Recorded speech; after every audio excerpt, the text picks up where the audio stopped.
Les chances qu'une guerre éclate entre la Chine et Taïwan augmentent de jour en jour, avec Pékin qui se montre de plus en plus menaçant et motivé dans son invasion de l'île.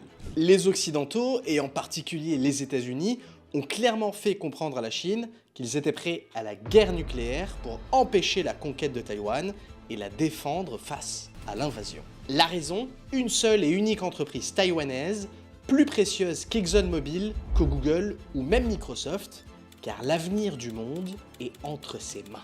Cette entreprise s'appelle TSMC pour Taiwan Semiconductor Manufacturing Company et elle fabrique des puces semi-conducteurs en contrôlant 54% des parts du marché. C'est simple, ces puces sont partout. Dans nos iPhones, nos ordinateurs, nos climatisations, nos voitures et nos hôpitaux. Et ça, on le savait déjà. Ce qu'on sait moins, c'est que TSMC va bien au-delà. Car ce sont des puces qui permettent aux F-35 de l'OTAN de voler, aux robots rovers de la NASA d'explorer Mars et à nos missiles anti-chars d'atteindre leur cible. Bref, TSMC n'est pas seulement critique pour le bon fonctionnement du monde, mais relève de nos sécurités nationales.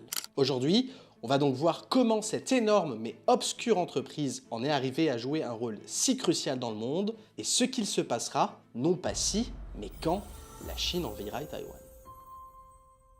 TSMC est le plus grand fabricant de semi-conducteurs au monde et produit les puces les plus avancées technologiquement, c'est-à-dire les plus petites allant jusqu'à 3 et 2 nanomètres, alors que ses concurrentes viennent à peine de commencer à produire du 7 et 5 nanomètres. Pour rappel, plus une puce est petite, plus un appareil électronique peut faire de choses à plus grande puissance tout en étant plus petit. C'est pour cette raison qu'un appareil qu'on met dans la poche peut aujourd'hui faire téléphone, télévision, appareil photo, ordinateur, GPS, console de jeu, radio, boussole, lecteur cassette et j'en passe. Ce sont précisément ces micropuces qui sont au cœur des enjeux mondiaux et qui sont devenus le pétrole du XXIe siècle, comme souligné par Gina Raimondo, la ministre américaine du Commerce, qui dit qu'un contrôle de TSMC par la Chine serait, et je cite, absolument dévastateur pour l'économie mondiale, et notamment américaine, qui dépend entièrement de ces semi-conducteurs. It would be absolutely devastating. Mais comment on en est arrivé là? Les tensions entre Taïwan et la Chine remontent à la fin de la guerre civile chinoise en 1949. La démocratisation de Taïwan à la fin du XXe siècle a renforcé l'identité distincte du pays. Les relations entre les deux pays sont devenues encore plus tendues car les dirigeants élus de Taïwan ont souvent des opinions politiques très différentes de celles du Parti communiste chinois. Le problème est que la Chine considère Taïwan comme la France considère la Corse, une île faisant intégralement partie de son territoire et qu'une réunification est inévitable, comme l'indique très clairement une note publiée par l'ambassade de Chine aux États-Unis. Une réunification qui ne pourra se faire que par la violence. La stratégie de défense de Taïwan, appelée la stratégie du port épique, vise à dissuader la Chine en rendant toute invasion très coûteuse et difficile grâce à une défense robuste fournie par les ventes d'armes autorisées par le Congrès américain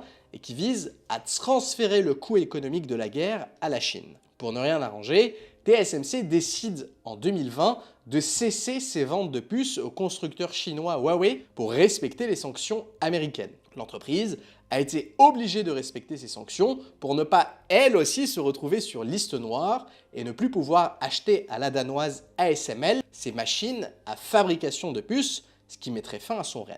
Malgré ça, TSMC reste une entreprise et son but est de faire du business. Elle a des usines de fabrication aux États-Unis et en Chine, mais ses usines les plus avancées sont à Taïwan, car la loi taïwanaise l'empêche de fabriquer ses puces de dernière génération en dehors du territoire pour des raisons de sécurité nationale. Bref, la Chine a accès à certaines puces de TSMC, mais sera toujours en retard d'une ou deux, voire 3 générations. Alors, pourquoi la Chine, et d'ailleurs n'importe quel autre pays, ne construit pas ses propres usines pour fabriquer des puces de dernière génération? La raison est simple, ça coûte trop cher et ça prend trop de temps. Apple, qui est une des plus grandes entreprises au monde, ne peut pas le faire car pas rentable. Et même si un pays comme la Chine ou la France décide de le faire, le temps que l'usine soit prête, soit dans environ 8 ans, TSMC aura déjà produit la prochaine génération à 1 nanomètre et encore plus petit. Pour devenir une puissance mondiale numéro 1 dans le domaine des semi-conducteurs,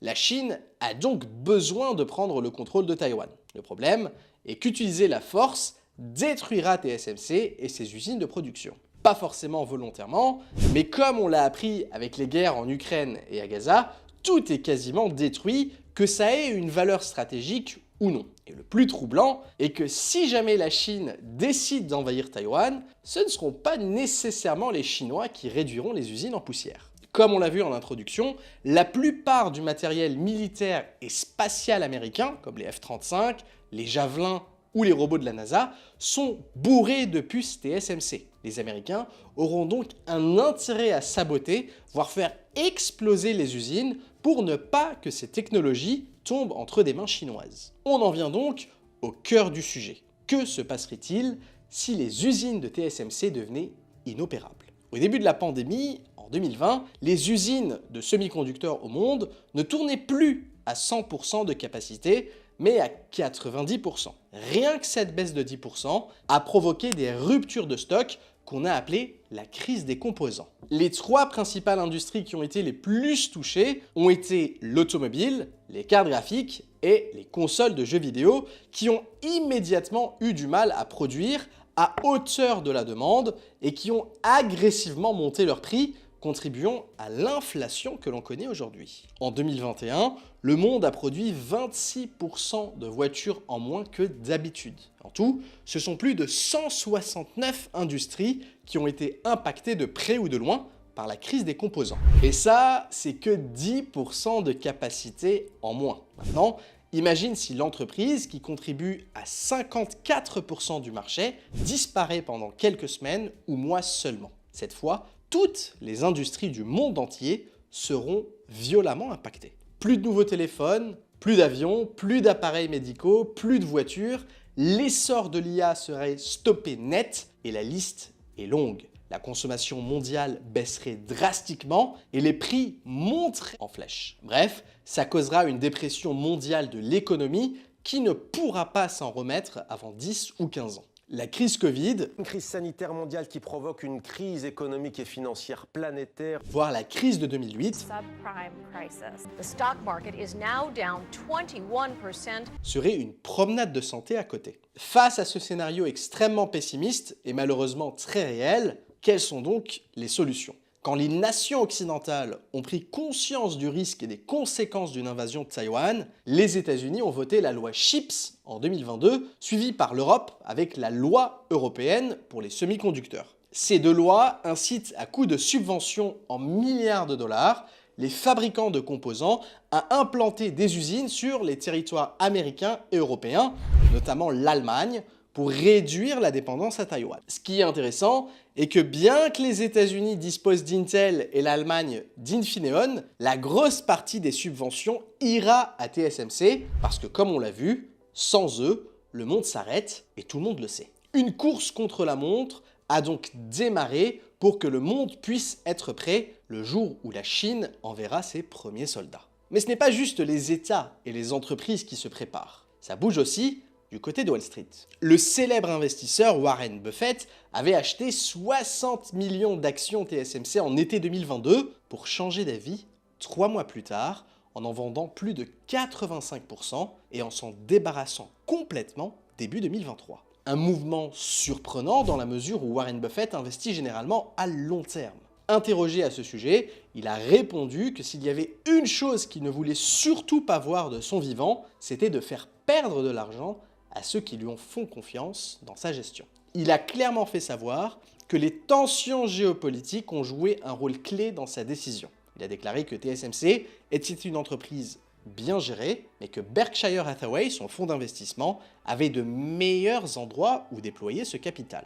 Ça reste quand même très bizarre, étant donné que les tensions et les risques existaient déjà au moment de l'achat de l'action. En plus, Buffett investit massivement son argent chez Apple, qui sera sans doute la première victime s'il arrive quelque chose à TSMC. Quoi qu'il en soit, ces mouvements n'empêchent pas l'action de cartonner en bourse en atteignant en ce moment même son plus haut historique, grâce à 2 éléments. Premièrement, un appétit insatiable du monde pour ces produits, avec notamment l'explosion de l'intelligence artificielle. Et deuxièmement, des fondamentaux tout simplement excellents. SMC est une boîte extrêmement bien gérée, avec des marges très élevées, des ventes en croissance et un niveau d'endettement virtuellement inexistant. Sans le niveau de risque inhérent à cette boîte, elle serait probablement dans le top 10 des plus grandes entreprises du monde en termes de capitalisation. Investir dessus comporte donc évidemment des risques élevés, mais peut représenter une incroyable opportunité pour ceux qui aiment les sensations fortes et qui arriveront à sortir avant que ça soit trop tard. Dis-moi en commentaire ce que t'en penses et surtout n'hésite pas à me donner ton avis sur ce nouveau format de vidéo. N'hésite pas à la liker si elle t'a plu, s'abonner à la chaîne et à activer la cloche des notifications pour être notifié dès la sortie de mes prochaines vidéos. Et si t'es chaud pour commencer à investir, je te recommande le courtier sans commission, Trading 212, qui t'offre une action complètement gratuite et qui peut valoir jusqu'à 100 € en utilisant le lien et le code promo dans la description, 212 SBK. Anyway, nous arrivons à la fin de cette vidéo. Comme d'hab, je te remercie beaucoup de l'avoir regardé. Profite du reste de ta semaine. On se retrouve tout de suite dans une autre vidéo qui va s'afficher à l'écran juste ici. Abonne-toi. Salut!